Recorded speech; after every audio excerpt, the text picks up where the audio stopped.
talk about creating safe spaces in Castro. Did somebody say recovery? Let's talk about meetings, sex and recovery. Sober sex? Did somebody say dick? Let's talk about mental health. Let's talk about...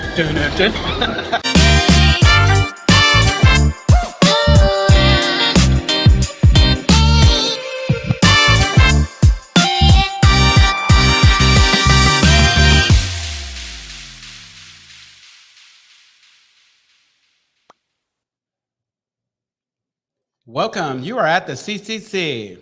Where there are no outside issues with Bonnie Violet. And Lulu. And Anthony. Each week, that's me, right? Each week, we will provide and create a brave space where we engage in conversations around topics of recovery. And our intention is to hold and inspire better spaces for people in recovery. By tackling topics used to separate us. But before we do that, please like, comment, and share this episode. Like, ding that bell, get the notification. Ding, ding, ding. Hi, welcome. So you may have noticed that we've got another person who has added to our script.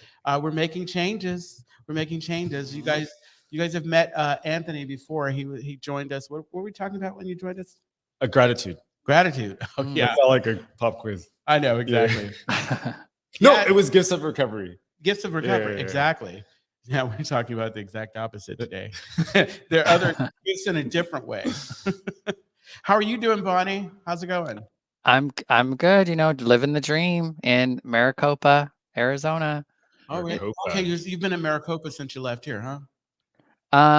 Yes, except for I did go to Sedona this weekend, which Ooh. was amazing. I went with some other girls, and we did the hot tub naked. Well, they were naked. We did the hot tubs naked. We did tarot reading and hikes and hikes in jewelry. Sedona's the witchy place, right? It's the witchy. It's the what? The witchy place. Witchy? I mean, it's spiritual. Yeah. So witchy, not in a good way. Not witchy like, oh God. I don't want to offend anybody if you're a witch. Sorry. Yeah, like crystals and vortexes and red rocks and all that fun stuff. Yeah, cool. Now the question is, could you live there? Do you think you could live there? No, it's way too touristy. Oh, okay. It was kind of gross in that aspect, but it was cute to be in company. And just kind of the way we did the weekend, it was just really quite lovely. That sounds good. And how about you, Anthony? How about your week? How was your week? Oh man, I love it. It's What? It was. I spent most of it working. Okay. And working. Yeah. Most of it working and hanging out with my cat. Oh, okay. What's your cat's name? His full name or his nickname? Give the cat's full name. His full name? I don't think you guys are ready. I know. His full name is Dr. Carlos Albizu Miranda Lucas. But I call him Albie for short. I love that. So yeah, for me, it's been a couple weeks, and so things have been good. Work. It's a busy time at work, and so I feel like I'm extra productive, and I like that. Other than that, I mean, it's like I'm just getting ready for the holiday season. That's about it. I mean, it's Thanksgiving this week. Yay. Yeah, a couple days. Happy Thanksgiving to everyone, just in case. Happy holidays. And we normally say this at the end, but let's say it now for Anthony's benefit. So what are we saying? Well, so we want to let you know that we're all in recovery, but we do not represent any group, form, whatever. So just want you to know, it's like these are the views expressed are just our views anyway. Yeah, I'm no one's representative other than my own. And now we can just say whatever we want. So Totally. Today's topic is grief and loss. So who wants to start? Because I'm sure we can dive in. There's so many different ways we can talk about this. I know I'm getting sad just thinking about it. Oh, really? Are you serious? No, I mean, yes and no. That's part of grief and loss, right? Is kind of those feelings of sadness or whatnot that I know for a long time I always ran from.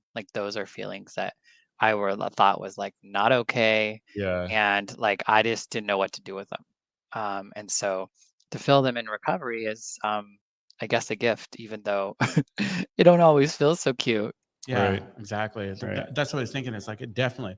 Um, for me, I think I definitely felt it before, and I felt it, and I think that was a big reason why, like, I kind of threw in the towel, as you would, and kind of went deep into my addiction. Mhm. But the first type of, I had to grieve the lifestyle, the living, because as bad as it was for me, it was what I knew for all that time. Yeah. And so coming in and doing things different, you know, like what they say, it's like the only thing you have to change is everything. And I'm all, Mm. what? And it's true. You have to change the people you're hanging out with, Yeah. because obviously those people, like, as much as I thought that they were my friends, they were my friends. They were my friends if I had something, because everything was transactional. Go ahead. Well, what I was thinking of is it's interesting, right? Because there, like, when I think about grief, I think of it in like two different segments, because there's the grief of something that no longer exists, right? So you're kind of missing and it's an imaginary thing. And then there's the grief of something that never was, Yeah. right? Oh yeah. Oh, yeah. And in either instance, they're just not just, but they're things that exist in our head and are kept alive so long as we kind of think about them. It immortalizes them. Yeah, like and if you if I stay thinking about things, then I never really process them, right? Yeah. Because I feel like there's a feeling aspect that Bonnie Violet was talking about that I need to experience. Otherwise, it lays dormant until something scratches at it. Well, I think that, like, I hear you on the like, if I don't process this, but even some of the experiences that I've gone through that I've processed, like I'll use the example of my mom passing. Yeah. I think my mom passing was really kind of the catalyst that kind of pushed me over the edge. Yeah. And for the longest time, I was running like Bonnie. I was not dealing with it. I was using everything I could to numb it, because it was too much. I couldn't deal. Yeah. And but over with it, I'm not exactly sure what happened. I didn't go to therapy, but I remember, like I always tell them in my story, I took a year and I went with my family to Sacramento, because I thought I just needed to rest, because I didn't realize that I was a mess. Yeah. But somehow the depression and everything I was feeling lifted, because I had to go through that, and I processed it through, and it doesn't go away. Right. I think it's still there. I'm just different in how I react to it, and I think that's the beauty of the work that we do in recovery. Mm. Yeah, some grief will just stick with you forever, but I like you. It's like you can. It's not like you can say, "Okay, I lost something. I'm gonna Yeah. go grieve, go through all these steps, and then like I'll be good in 2 weeks, or Yeah. even 4 weeks, or 6 weeks, or like whatever." Yeah. I think even when we have traumatic experiences, which grief could be one of them, at the very best, we integrate them into our entire experience, right? And we might give them a different narrative, like a narrative that doesn't cause as much pain. Yeah, it's true. Yeah. Well, and Right. one of the things that I think one of the things that happens for me sometimes is like I'll experience a loss, and maybe I don't like I feel it, but I don't like feel it. And then I feel like grief can kind of, or it can kind of add up, like I know like last year, I had a death from a friend, and then I had another death and another death and another death. And it was like the fifth one that just kind of like did me in. Like I didn't feel like I really gave the others justice, so to speak. But once I hit that fifth one, I was just gone. Yeah, exactly. Mm-hmm. I think that for me, it's like again, I'll go back to the most profound, like losing my mother. Like after that, I had other people pass. I had really close people to me, and I usually feel what I feel, or maybe I'm not feeling it, maybe I'm pushing it away. But I've had some recent passings that have brought back memories so strong that it's taken me out. That it's taken me, and What do you mean by out?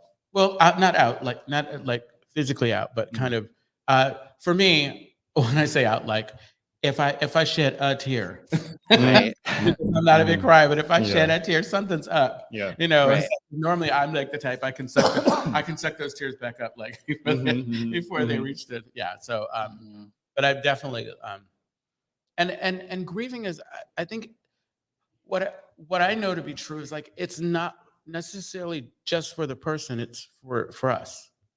It's to process, to work through. I mean, and that's why it's such a gift for those of us in recovery, because I didn't have to touch it. I didn't have to feel it. Or at least I didn't think I had to feel it, because I was pushing it down. You know, it's that beach ball effect. I was pushing it down. And eventually, like everything else, it had to come back up. Yeah. Mm-hmm.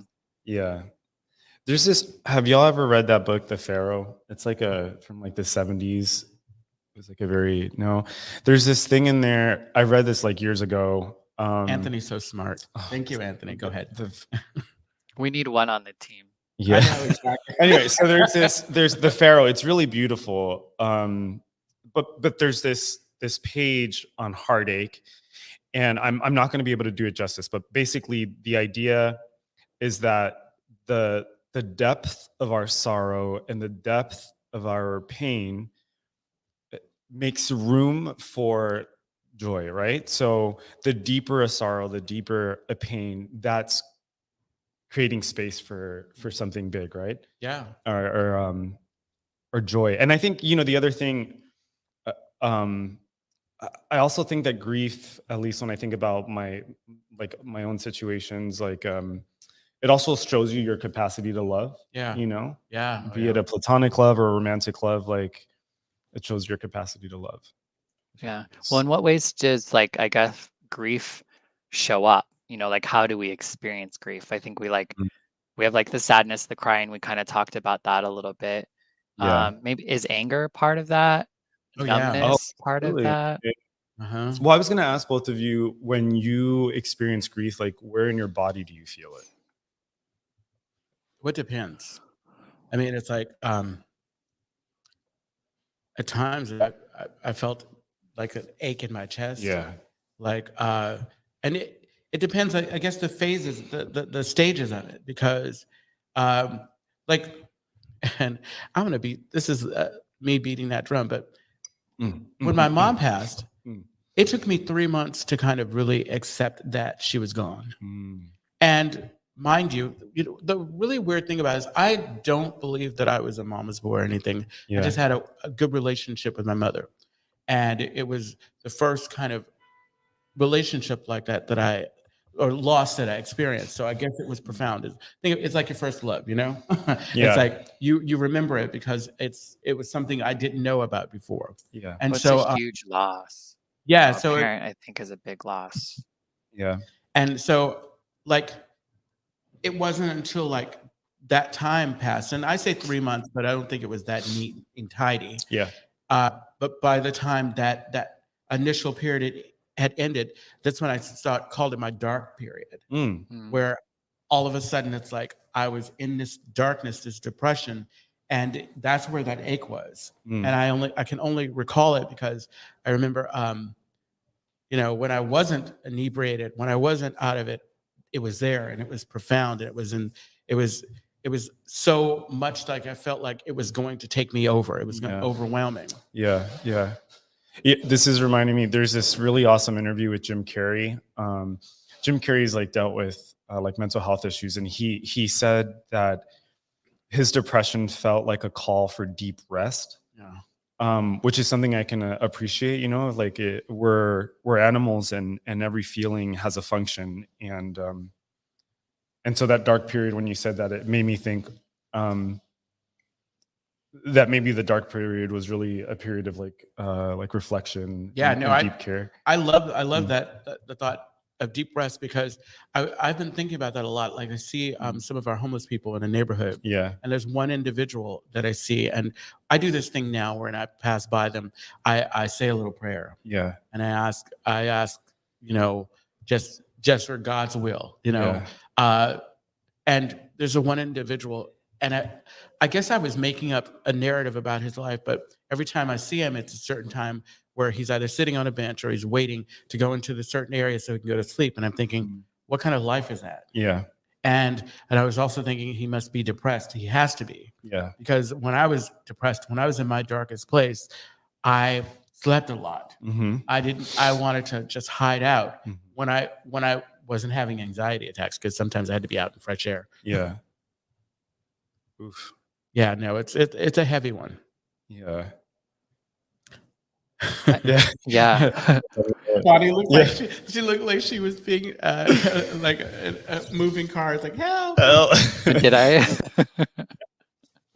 I definitely feel like I'm a little in my head, Yeah, and same. just kind of Yeah.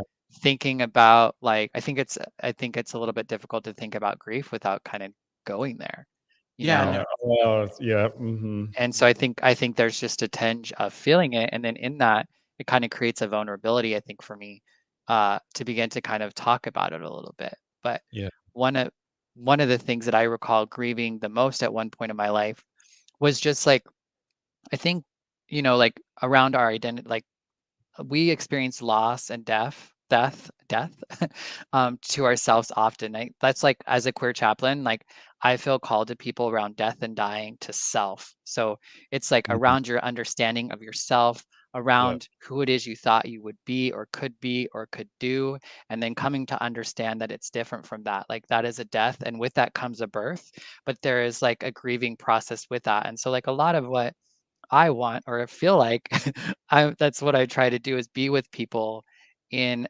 that time to actually bring in, like we do in recovery, bring God into that, to bring some sort of spirituality or higher power into that experience of going through that loss of whatever it is. Hmm. Hmm. I really appreciated your question earlier about whether or not anger was a form of, I think you said sadness Or grief. or grief. Yeah. um, at least in like my formal training, one of the ways that I've been taught to kind of look at anger is like that anger is always evidence of profound sadness, right?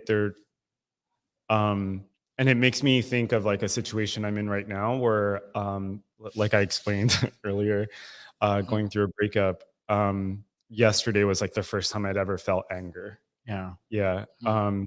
But it's so interesting because I know underneath all of that is like I want to throw up. You know what I Yeah. mean? It's just like it's a physical pain. Yeah, no. Mm. Um, I've heard it said like, when somebody says you don't like me, what I have to love you first in order to like you. So those two are definitely Oh, I have to love shade. you first. no. Well, yeah, no, and I realized that, like I said, like I can't fit. You said it before. It's like this profound, like when I'm grieving something or whatever, that shows just my capacity for being able to love that something, Mhm. you know. And I think that with death, with things going, I think that we have such these negative relationships to the words and to the idea. Like, and like you said, it's like death is not always a bad thing. Mm, Sometimes things have to die so that other beautiful things can sprout up in their place. yeah. Mhm. The thing that I pay attention to, some relationships again with my mom, like once I got past me, once I got past the running, and once I stopped kind of resisting Yeah. the process, that the transformation that was supposed to take place, I was able to kind of shine in a way that I wasn't before, and it brought out other things because I think that for lack of it builds character. You know, when you Mhm. Grief. have these experiences, grief, Oh, of grief course. builds Yeah. character. It puts hair on your chest. Yeah. Mhm. You're making me think about how there are actually very few spaces where we can grieve, and how like there's all these different types of grief. It's so nuanced, yeah. So like for example, if someone dies, there's like social space to grieve for that, right? Yeah, exactly. You can leave work because so and so died. But if you're going through like a personal grief, like you're going through a recent breakup, or you're going through a divorce, or you had an argument with a friend, and right, there isn't a real social space for that, and yet Mhm. those things happen much more frequently. Absolutely. Hmm. This is for any of us, how do you, when you have someone who's going through that kind of grief, how do you help them, or rather Uh, not help them? I Mhm. think because like a lot of times, usually without knowing, we make it about ourselves. Yeah. Like yeah. when someone's going through something, like especially like grieving over a death, Mm, I used to say there's no right or wrong way to grieve. mm, You know, some people cry, and some people don't, and we have expectations about how grieving is supposed to look for a person. We don't know. It's like people can act out. People can laugh Yeah. hysterically. They can Yeah. be angry. Yeah. That's a good question. So I would rephrase it and ask, like, how do you love someone? Nice. Right. There's there was this professor that I had in undergrad, and she said, because I remember we were studying like Heidegger, and the question was, how can you love someone? And she said, everyone would say, oh, well, you share time with them or you spend time with them. And she said, no, you have to be with them. And her point was that we use transactional terms to talk about like our loved ones, right? And whenever I'm having a conversation with someone and it becomes transactional, normally it's because they've made it about themselves. Uh-huh. You know what I mean? Yeah, that was my first thought. Forgot where I was going with that. No, but I appreciate it. Yeah. What about you, Bonnie? You look like I love it. You can always tell when Bonnie has something to say. Profound. Can I? Am I like moving? No. I don't know that I have anything profound. Now I feel nervous, but with Everything grief, that you say, everything with that you say. grief, and kind of right, and showing up for people like while they're in grief, you just smack them and say snap out of it. No, I'm just joking, but like I think it is kind of like like I think even what Anthony was alluding to, this idea of like how do you love, is like there's probably not any one way to do it, and when you're in a connection with a person, what that looks like. Sometimes that does look like not saying shit and just holding Right. them while they cry. Sometimes that's like showing up when you're uninvited and like bringing some ice cream and like kikiing with them. Other times it might be like, because I think grief is something that you have to go through in loss, but I think also, we can wallow in it and we can get into it in a way that it's not healthy. And so I think for me, having loved ones who can kind of help me through that, it is really helpful, because you kind of can't figure it out. Like when you're going through it, it's so hard to, to go through it. Absolutely. Yeah. I think it's helpful to just ask one time. It doesn't have to be a ton of times. Mhm. What do you need? Yeah. Maybe the person doesn't know what they need, but at least you put yourself out there, because I know for me, sometimes when I'm feeling that, just because I still struggle with public displays or showing, that I just need space. I need space, or a lot of it for me is like, I want things to be normal. Like when my brother-in-law passed away, all of a sudden it's like, I thought that I had beat these, having these really kind of intense feelings, and it got me for a really long time. And it was a weirdness. And it was strange. And I was just, I started having anxiety attacks and just everything. And it was just weird about it. And I was finally able to acknowledge, oh, wait, I'm grieving. But I have the tendency to want everything to just go back to normal, just to be normal. Yeah. And it's not wrong. I mean, but I guess there is something to be said, like doing the work and sitting through it. But I guess time is the only real healer for it. Like, Yeah. I think And, about, like- go ahead. No, go ahead. I think about, so I want to answer the question, like, how do you support someone who's grieving? And the first thought is, I think you attune to them. And the way that I do that is like, I have to empty myself. Like I have to become kind of blank.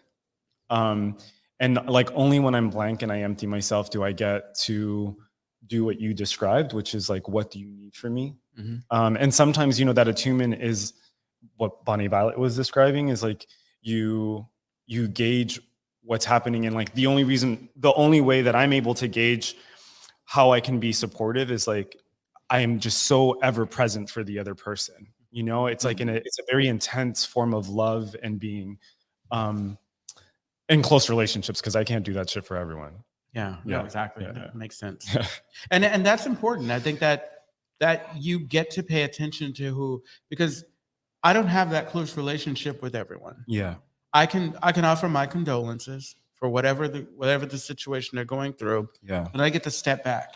Yeah. And I get to let the folks who are going to be able to give them what they need come in. I don't need to make everything okay for everybody, just like everything people didn't need to make it okay for me, because that's a disservice too, not allowing somebody to have their grief, have their process and go through it. Yeah. Yeah. I think God, there's so many thoughts in my head right now. I'll pick one. So, um, I, I feel like the very best that one human being can do for another human being is to see them. If not to sound kind of like corny or saccharine, but like, can you think about, for example, when you're having a really horrible experience and someone like doesn't see it or invalidates it? Yeah. You know what I mean? Or Oh, tries to absolutely. push you off of it. So I feel like the very best that you can do for someone is like see them, Yeah. and work really hard to understand what's happening. No, Ask more absolutely. questions. Absolutely. Yeah. I had a situation last night, which might lead to this situation of like how to show up for, but grief or loss sometimes can be really hard to recognize that you're going through or to go through it, especially for myself. Like I've had a problem with crying most of my youth and at home that was not acceptable. And Mm. so it would just make things worse and there would be arguments and all these sorts of things. And so that sort of emotion is really hard for me to express, especially with other people, let alone myself. And I was talking with a cousin of mine the other night, and and it was just in situation with like my family. I'm hoping to go home and be with my father and the rest of my family for Christmas, and that's a very like it's really difficult. And she just told me how like she just said it's probably really difficult. Like I can't, I'm sure that's really difficult for you. And it was just very affirming and I felt very seen because oftentimes I'm just like, girl, why is this so hard for you? Like get over it, like all these sorts of things. And then she was like, no, damn, this is really hard. And like what you're going through and like you're going through this again with trans versus gay and yeah, and did da da da da, all this sort of stuff, and I was just like, "Whoa, whoa, whoa, wait, wait, oh my God, that's true." Like I don't think I had been able to hold all those thoughts at once. And once she was able to kind of point it out to me, one, I was like, "Whoa," and then two, I was like, "Oh, it's okay. It's okay for me to be sad. It's okay for me to be fucking angry. It's Yeah. okay for me to be like unsure of what's, happening and just wanting to be done with it." It was very it was shocking and also very like I cried. I mean, I cried a little Yeah. from her noticing that within my particular situation and circumstance. Yeah. Mm. I think that's that's the one, when you're going through whatever you're going through, even what you're going through now, this is the definite time when it's okay to contradict yourself. What do you like, mean? well, okay, so when I'm like I said earlier, when I'm grieving, it's like I want space 1 minute, but the next minute I don't. And then I go and I'm hanging out and then I decide I want more space. Yeah. And in I'm telling you, in the course, the emotions can run hot and cold. And Yeah. I because of because of the work that I'm doing, because of the work that we get to do through the program, through recovery. Yeah. I always try to do the contrary action. Like before I would isolate, now I just, as much as I think I need space, I will challenge myself to do other things because I feel like the only way to start the healing is to start the healing. And I can't say that works for everybody, but I definitely for me, because I'm like, okay, let's get through this. Let's get through this. I don't want to feel this anymore. Yeah. Yeah. It's a hard balance of like, because I do think you have to like, a part of my problem is I avoided that stuff. I ran away from those sorts of feelings. And so Yeah. like for me, it's really important to find a way to sit through them in a way that it doesn't overtake me, and that I think is like the kind of like for me, maybe that's where God comes in hand, where I can ask for help and like discerning, okay, when is the time to stop hurting Yeah. for a minute so Yeah. I can do something else and then, come back to it later versus just like keeping busy, busy, busy, busy and just pretending like nothing's lost. Yeah, that's real. Yeah, that's real. With my recent breakup, like what you're making me think of, Bonnie Violet, is I hate feeling like this, right? And like immediately when I found out that my ex was seeing someone else, like what did I do? I downloaded Grindr. I needed validation, I needed attention. And I've been kind of like on a bender since, like hooking up and meeting and like And all it is just for those brief moments, I don't have to feel this way, Mm-hmm. or I get to rewrite a narrative. But those feelings are always waiting for me. Yeah. You know, along with kind of the feelings you feel about kind of the choices that you make to numb. Yeah. Well, and Oof. sometimes you just have to allow yourself some grace there, Yeah. like just allow yourself some grace. And I know for me, like I might have some of the responses that seem similar to old behavior responses, but they Yeah. are slightly different. It doesn't go as long. The impact is different. Like whatever the situation is. I think sometimes we can be, especially in recovery, I think we can be so hard on ourselves on like what recovery should look like and what we should be doing and how we should be acting at all moments. And sometimes we're just messy, and sometimes we're reaching out for things outside of ourselves to feel a Yeah. little bit better. And if it's not drugs or alcohol, then or whatever it is that ails us, then and even if it is, Yeah. Yeah. hope to God we can we can recover from that. Yeah. Yeah. That's fair. You're reminding me of my therapist, Bonnie Violet. Yeah. My Uh-oh. therapist, because my therapist, she always says like it's okay to check out. Like just use good things to check out, even if it's like the lesser of the evils. Yeah. No, absolutely. Yeah. Like, I have a friend. Go ahead. I was just going to say, I have a friend of mine. She used to also always tell me that, oh, that seems like a reasonable response. And so Yeah. sometimes I use that a lot. I was like, does this seem like a reasonable response? Because there are some responses that we are having that are not reasonable. Like But this. exactly. Yeah. Uh-huh. Yeah. Yeah. So oftentimes I'll be like, is this reasonable? Does this make sense for what I'm going through? Yeah. I don't think I'm going to be the first or last person to try to like fuck heart pain away. Oh God, no! You know what I mean? Even when it has nothing to do with the relationship, I try to fuck it away. Right. Well, they used to say, like to get over, you get under. I heard that once or twice. Absolutely. And that is not a recommendation. Don't take that from, The opinions expressed here are Exactly. Yeah, exactly. Is there anyone listening who has a story or a Stephen Kling says, there is no right or wrong way to grieve in recovery. What I found helpful is when people check in and continue to check in, not just after the loss, but a few months down the road. The loss hurts then.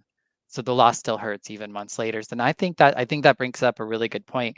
I know sometimes I haven't been able to be with loved ones like right as somebody died, but I think or they've like gone through the funeral and all that kind of stuff. But I think, many times, people have everybody all around them during that time. And then once everybody's gone, then sometimes that's when they really need help. You know what I mean? So yeah. Thanks, Stephen. So something. Well, okay. So obviously in recovery we have these built-in kind of connections and families, and we're not always super close with people, but we do have people we're close to, and something happens. Like I usually try not to broadcast it over Facebook like some people do, or social media, but somehow the word gets around. Spicy. And, yeah. Well, the word gets around. I don't. Yeah. I'm sorry. It's like some people, they take their life to Facebook, and that's okay. That's what you do. But for me, like I was saying, because what Stephen was saying, and I support that, but I was saying I'm really not like, okay, you've asked me, great. Sometimes I just don't want to, and it can be overwhelming because people are genuinely care or not. I mean, because some people are just nosy. Because I think the worst thing is when somebody passes away, you can ask, "How did it happen?" What does it matter how it happened? Yeah, right. I'm just going to say this now. What does it matter? And I Yeah. usually say, I don't know. I don't have the information. I'm not that. But and it just doesn't matter. It's like, get it there. This happened. Yeah. Right. But I think for me, I just try to be mindful about what bugs the fuck out of me, so that I'm not doing that to another person. But if I'm close enough, and I think that this is what I try to work on daily, like having people that I can be honest with, that I can talk to people, that I can tell the truth, that get me, that know me, and then I can lean on those individuals, or they can lean on me. And mind you, I'm not going to turn anybody away if they're going through something. I'm going to try to be as gentle and loving as I possibly can in this process. But I do believe, and this is all tough love or whatever, that we got to feel it. You got to feel it. And there's sometimes where I have to, as much as I want to hand you a tissue and make everything better, pat you on the back, I'm going to let you cry, and experience it, because it's healthy. I mean, and that's funny coming from me, because I only cry in dark spaces at home. Right. Fair. Well, and I think for one of the great things about being in recovery, whatever that might look like, is that, we have these kind of support systems that, are kind of set up. So it's like, if you find yourself experiencing grief or loss, sometimes a lot of times it's stunning, it's baffling, it's like all those sorts of things. And so I think calling your mentor, like it's like to call your sponsor, even if you don't even know, like if you have a sponsor, like call them and be like, this happened. And then they can kind of help, like kind of walk you through some of that. Yeah. Have you all had experience where, and like with you with a relationship, where you go through the grief, you go through the loss, you go through, and it causes you to, it changes how you are like, maybe you avoid. Do you know what I'm getting at? I'm kind of getting at Like, how does grief shape future yeah, behavior? how does grief shape future behavior? Because I've had situations, that are not necessarily death, but I've lost something, or something has changed to the point where it's, I can't get it back, and so I avoid anything that looks like that. Yeah. Yeah, I think grief can either soften you or harden you. It just kind of depends on how you respond. Like, you might go through the experience of grief and loss and start to come to understand like a depth like that you didn't see before. And that might cause you to interact with other people differently, because you now see their humanity. It's like maybe you're always upset with, like, I know there has been situations where so like maybe somebody, like a friend died, who's kind of a friend, but then somebody was like their best friend, Mhm. and I don't remember where I was going with that, but being able to, I don't know where I was going with that. It's okay. Yeah, no, it's okay. Darn it. Sit with it. It's It'll come back. Ugh. yeah, but I mean, to continue talking about like how grief shapes you, because like, Yeah.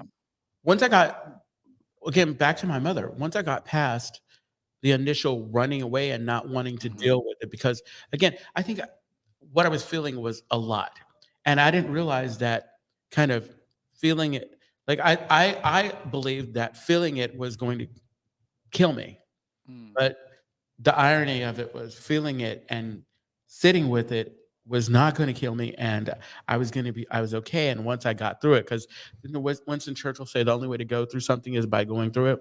But once I got to the other side of it, then all of a sudden it's like I was starting slowly but surely. Like now, I am a truly a product of what my parents gave to me. Like, when I hear my voice now, and it sounds like my mother.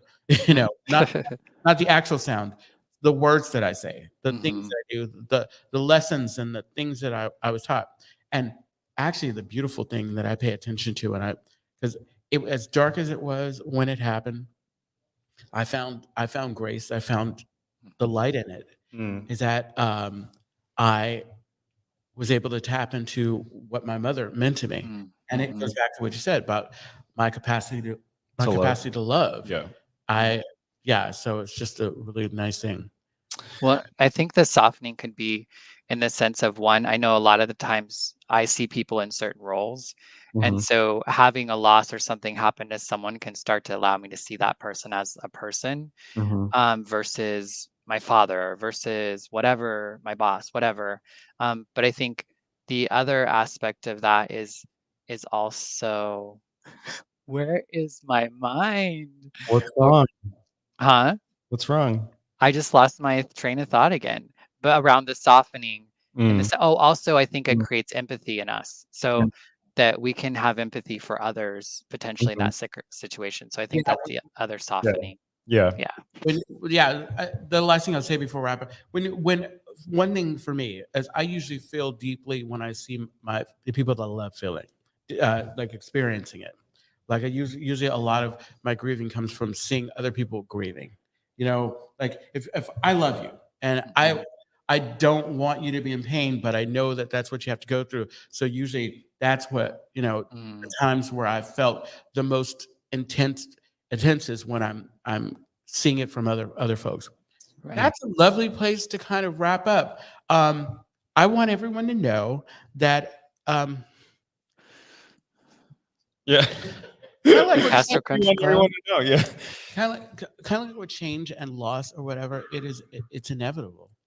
It's like especially with death. My father said it was beautiful. It's like it's an appointment that you can't miss. Yeah. Are we wrapping up right now? Yes, we are. Oh, I have time for a quick thought. Yeah, please. Yeah. So one of the things that I have to remind myself of is that I also feel like because I'm an addict and an alcoholic, I can overindulge in my feelings. And so there's I think like an appropriate amount of grief, which I can kind of bounce off my sponsor and my therapist. And there's a type of grief where it's already kind of far away from the the origin of the thing, and it's just becoming indulgent. And so I have to be very careful because my addiction can show up in that way, right? Like it. Absolutely. All right, that was addicted to the grief. Huh? Well, yeah, because if you're grieving, you don't have to feel anything else. Yeah, no, exactly. Right? Yeah.